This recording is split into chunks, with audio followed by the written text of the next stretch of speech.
पहले शुरू कर जब शिक्षा वाले को हैं। हाँ, 3 विषय हैं जो निजी विश्वविद्यालय से संबंधित और एक सेमीकंडक्टर संबंधित, 4 विषय उनके हैं। और फिर माननीय चौधरी साहब रखेंगे, उसके बाद कुछ विषयों पर हम भी आपसे वार्ता करेंगे। Thank you. श्री योगेंद्र उपाध्याय जी। माननीय योगी जी के जो शासनकाल आया उसके बाद शिक्षा का उत्तर प्रदेश में आशा से कहीं अधिक वृद्धि हुई है, उसके क्वालिटी में भी और क्वांटिटी में भी। जो इन्वेस्टमेंट के अभी एक बिंदु थे कि 1 ट्रिलियन इकोनॉमी लेनी है उत्तर प्रदेश को, उसमें भी शिक्षा का क्या योगदान है, तो उसमें भी निजी विश्वविद्यालय का इन्वेस्टमेंट एक पार्ट है। इन सबको देखते हुए माननीय योगी जी के दिशा निर्देशन में, मार्गदर्शन में निजी विश्वविद्यालय की स्थापना का एक बहुत बड़ा क्रम चला है, जिसमें उत्तर प्रदेश में शिक्षा का क्वालिटी बढ़ेगी और अच्छी शिक्षा आएगी तो हब भी बनेगा। और उसका परिणाम भी निकल रहे हैं कि आज उत्तर प्रदेश में 5 सरकारी विश्वविद्यालय A++ नेक रैंकिंग में आ चुके हैं, 5 निजी विश्वविद्यालय A++ रैंकिंग में आ चुके हैं, A+ रैंकिंग में 3 विश्वविद्यालय सरकारी, और A रैंकिंग तो कई हो गए। जबकि माननीय योगी जी की सरकार से पहले B+ के कुछ 2-3 विश्वविद्यालय थे और कोई नहीं थे। तो एक क्रांतिकारी जो गुणवत्ता में सुधार हुआ है, उसी के अंतर्गत अभी भी 3 निजी विश्वविद्यालयों को LOI मिला है और उनको अवसर दिया गया है, जिसमें एक है JSS विश्वविद्यालय नोएडा में हो रहा है। JSS पूरे हिंदुस्तान का नहीं विश्व में एक बड़ा नाम है, जो एजुकेशन फील्ड में काफ़ी काम किए हैं और अच्छे अच्छे विश्वविद्यालय चल रहे हैं, विख्यात विश्वविद्यालय हैं उनके, तो उनको अनुमति मिली है। एक सरोज इंटरनेशनल विश्वविद्यालय लखनऊ को अनुमति दी गई इसी के अंतर्गत, और एक शारदा विश्वविद्यालय आगरा में। शारदा ग्रुप भी एक बहुत बड़ा ग्रुप है जो कि एजुकेशन लाइन में एक खासा नाम रखता है, देश विदेश में उनके एजुकेशन के इंस्टीट्यूट्स हैं। तो इन सबसे एजुकेशन की स्थिति में सुधार होगा, गुणवत्ता में सुधार होगा। दूसरा, सेमीकंडक्टर की पॉलिसी आई है। सेमीकंडक्टर भारत में ये उद्योग अभी शैशवावस्था में है और मात्र अभी तक 2 राज्यों ने इसकी नीति बनाई थी इसको आगे बढ़ाने के लिए। एक गुजरात था और दूसरा उड़ीसा। अभी हाल में ही कुछ महीने पहले तमिलनाडु ने भी बनाई है।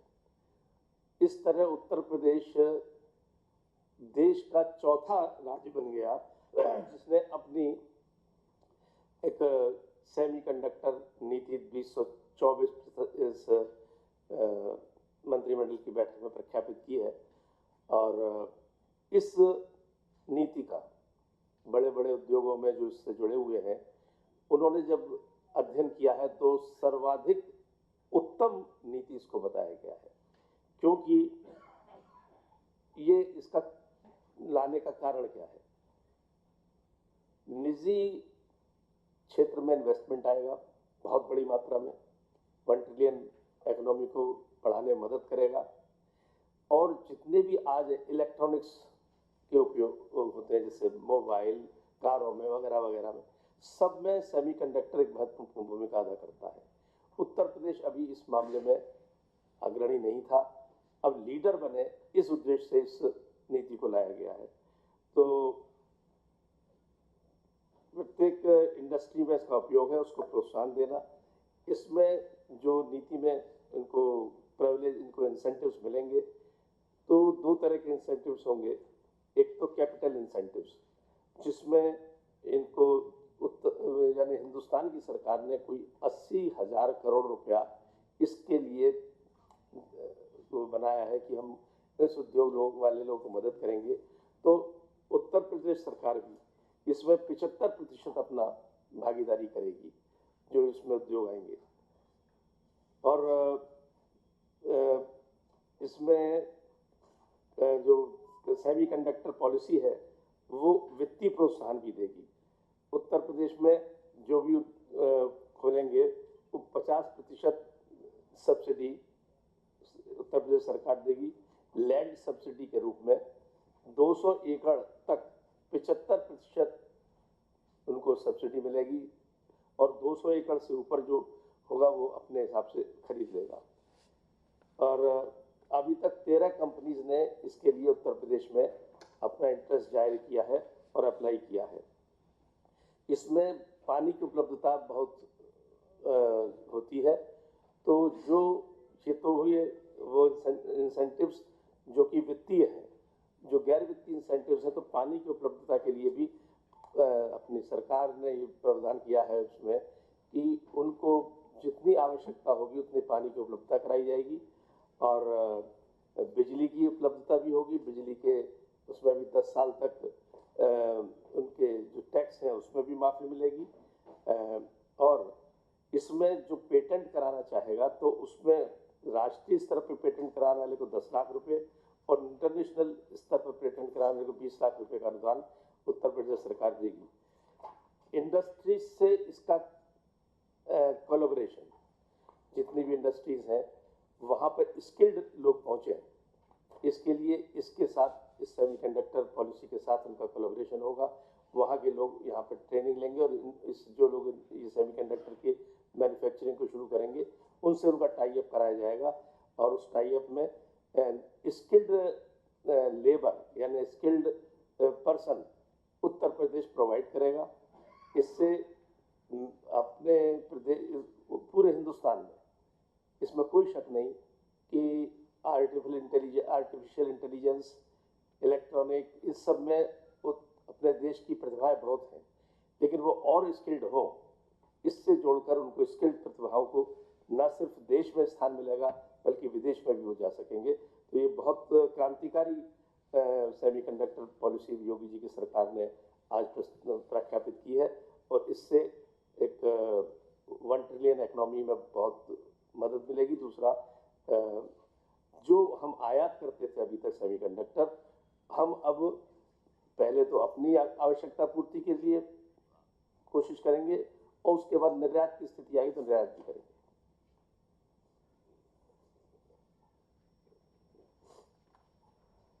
हो गया? माननीय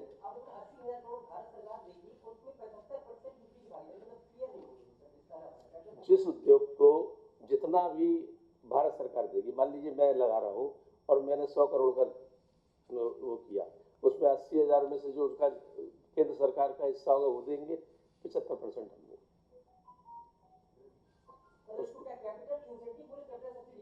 कैपिटल इंसेंटिव्स बोलेंगे। माननीय चौधरी साहब। नमस्कार। आज जिसका इंतजार था, उत्तर प्रदेश के सबसे बड़ी इंडस्ट्रीज गन्ना मिल और गन्ना के किसान लगभग उत्तर प्रदेश में 42 लाख परिवारों से ऊपर गन्ना की खेती करते हैं। लगभग 45 लाख ऐसे मजदूर हैं जो गन्ने की खेती से संबंधित हैं। आदरणीय योगी जी के नेतृत्व में 2017 से लेके अब तक, जब हमारी 2017 में सरकार आई थी उस समय गन्ने का भाव 315 रुपये प्रति क्विंटल अगेती किस्म का था। वो 2 बार बढ़ाया गया और आज माननीय मंत्रिपरिषद ने 20 रुपये क्विंटल गन्ने का भाव बढ़ाया है, जो बढ़ के अब इस समय अगेती किस्म 370 रुपये प्रति क्विंटल हो गई है। उत्तर प्रदेश में इस समय लगभग 29 लाख हेक्टेयर में गन्ना होता है। इस कीमत के 20 रुपये प्रति क्विंटल बढ़ने के हिसाब से जो गन्ना उत्पादन होता है लगभग 2200 करोड़ रुपए किसानों के खाते में अधिक जाएगा।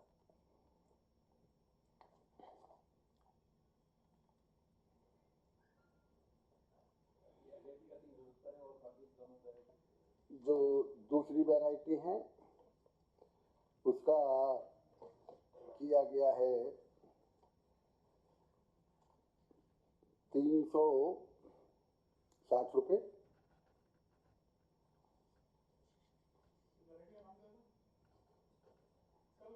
ये आगे से क्या है तो सामान्य सामान्य और अब तो पहले एक अनुपयुक्त वैरायटी मानी जाती थी, अब वो लगभग प्राय समाप्त है, उसका कोई औचित्य नहीं है। ये हमारे इस दौरान पिछली सरकारों के यदि कंपैरिजन में हम देखें तो चाहे वो 2007 से 2012 रहा हो, चाहे 2012 से 2017 रहा हो, 2012 से 2017 की सरकार में भी मात्र 25 रुपये 5 साल में बढ़े थे। आदरणीय योगी जी के नेतृत्व में 55 रुपये गन्ने का भाव 6 साल में बढ़ा है। जैसा आप सबको मालूम है, योगी जी के नेतृत्व से पहले प्राय शुगर मिल बंद होने के कगार पे थी। ये उद्योग बिल्कुल एकदम ठप हो रहा था।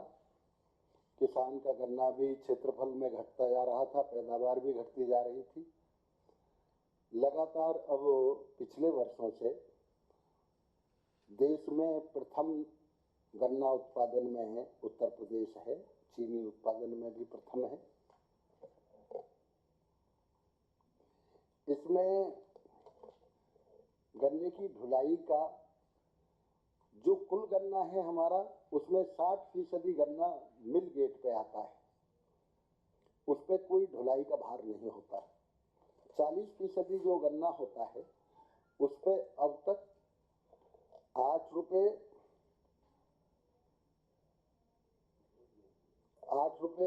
45 पैसे थे। हमने 45 पैसे इसके 8 रुपये 35 पैसे सॉरी हमने 45 पैसे प्रति क्विंटल प्रति किलोमीटर बढ़ाया है, लेकिन ये अधिकतम 9 रुपये होगा। इसलिए हाँ, इसलिए किसानों पे कुल इसका भार मात्र 39 करोड़ पड़ेगा।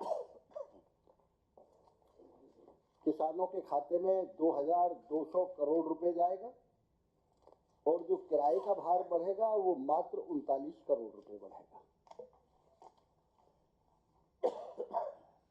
निश्चित रूप से चीनी उद्योग को और किसान की गन्ने की पैदावार को, दोनों को ही इसमें बढ़ावा मिलेगा।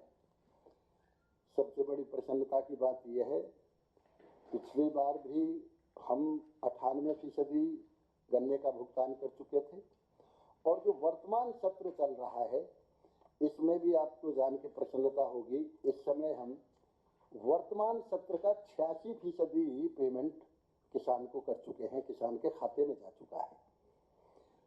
हमारी लगभग इस समय 120 मिल चल रही हैं, जिनमें 40 मिल हमारी ऐसी हैं जो साप्ताहिक पेमेंट कर रही हैं किसान को, जबकि एक्ट में प्रावधान 14 दिन का है, लेकिन 40 मिल हमारी साप्ताहिक पेमेंट कर रही हैं। ये निर्णय किसान, व्यापारी, मिल मालिक, अधिकारी सभी को बैठ के कमेटी में जो सुझाव आए, उन सुझावों के बाद माननीय मंत्री परिषद के समक्ष हमने रखा, ये निर्णय किया गया है। धन्यवाद। धन्यवाद फौजी साहब।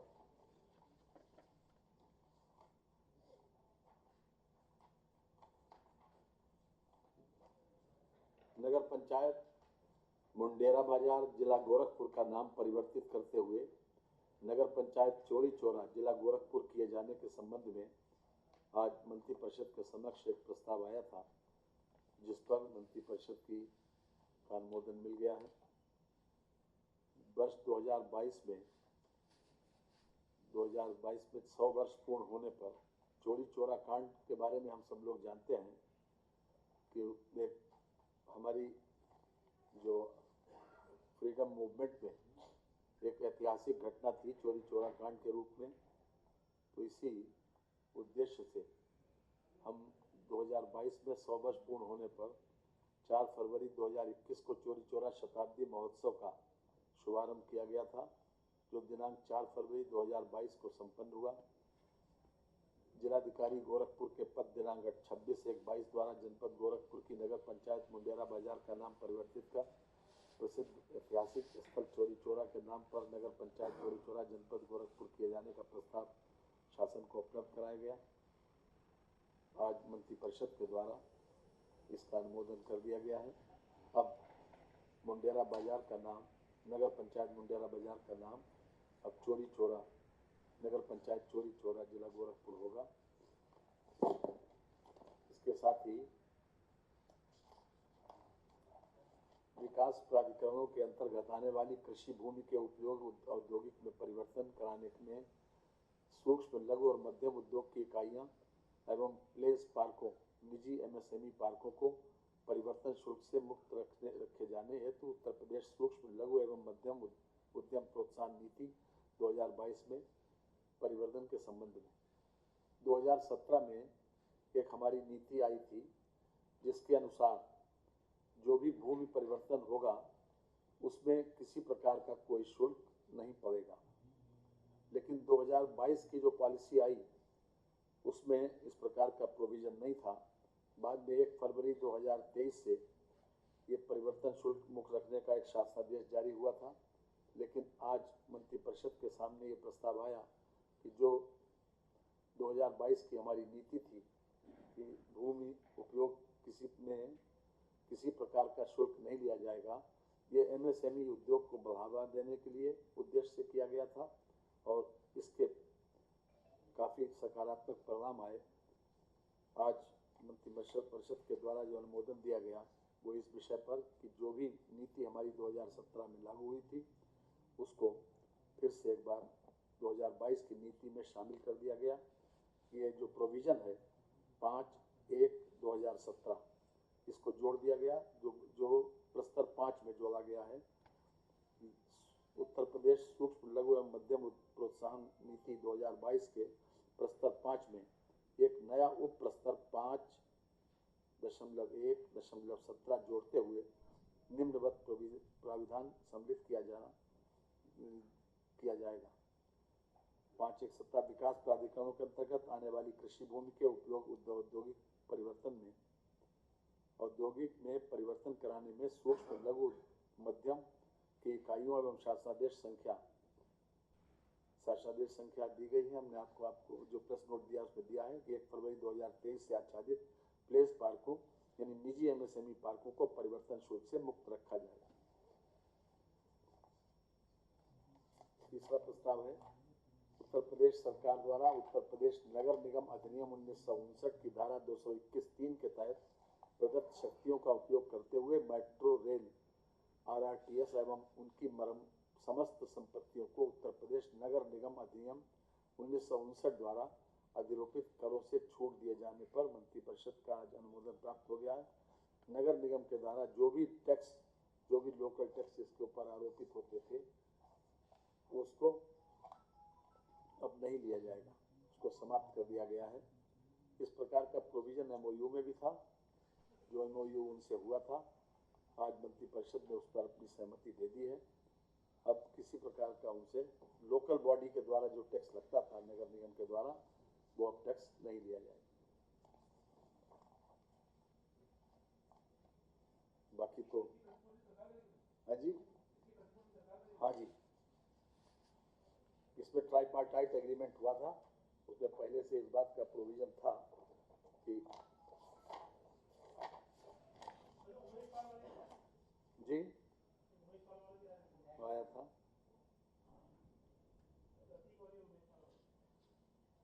Government of UP will exempt LMRC from its state/local taxes and duties levies or the reimburse the same.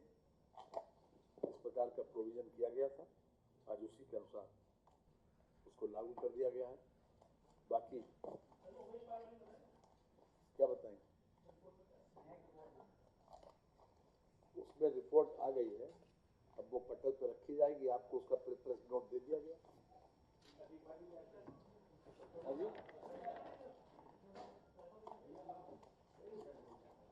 वो जो कमेटी की रिपोर्ट आई है उसको मंत्री परिषद के होके क्लियर कर दिया। किसने आपको नोट मिल गया होगा, हमारे पास नोट मिलवा दीजिए।